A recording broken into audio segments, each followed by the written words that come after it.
The following is informative and contains my opinion and understanding of the subject matter. Viewer discretion is advised.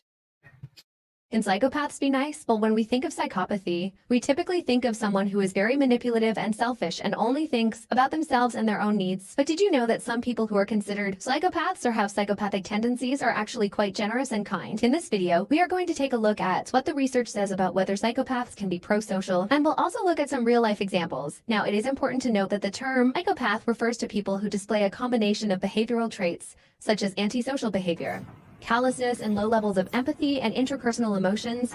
It is not a diagnosis per se, but rather a term used to describe someone who may have psychopathic tendencies.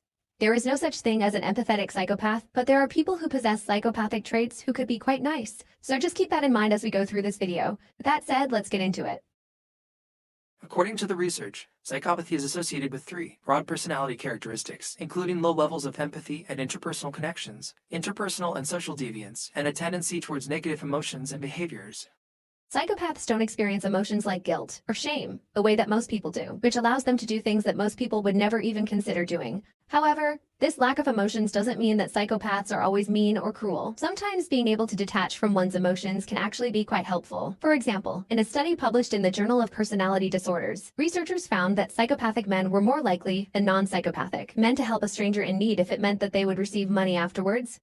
This might sound a bit odd. The researchers hypothesized that the psychopathic men were able to detach from the emotional aspects of the situation, allowing them to see helping the stranger as simply an opportunity to earn money. This detachment also allowed them to not be bothered by the stranger's desperate pleas for help, which may have bothered a non-psychopathic man. In another study, psychopathic men were more likely than non-psychopathic men to donate blood if they were offered money afterwards. Again, this might sound odd, but the researchers argued that psychopathic men are able to detach from the fear of pain and the emotional aspects of donating blood, allowing them to focus on the monetary reward. So in these situations, psychopaths can actually be quite helpful and generous, even though they don't experience emotions the same way that other people do.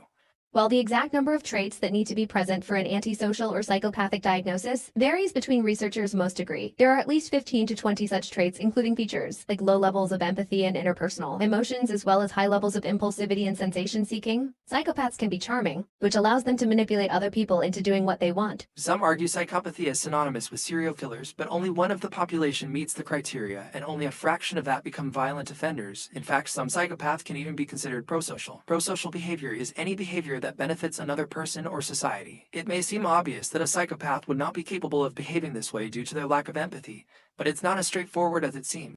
According to a study published in the Journal of Personality and Social Psychology in 2014, psychopaths can sometimes behave in prosocial ways, but these behaviors are self-serving rather than altruistic. So what does that mean?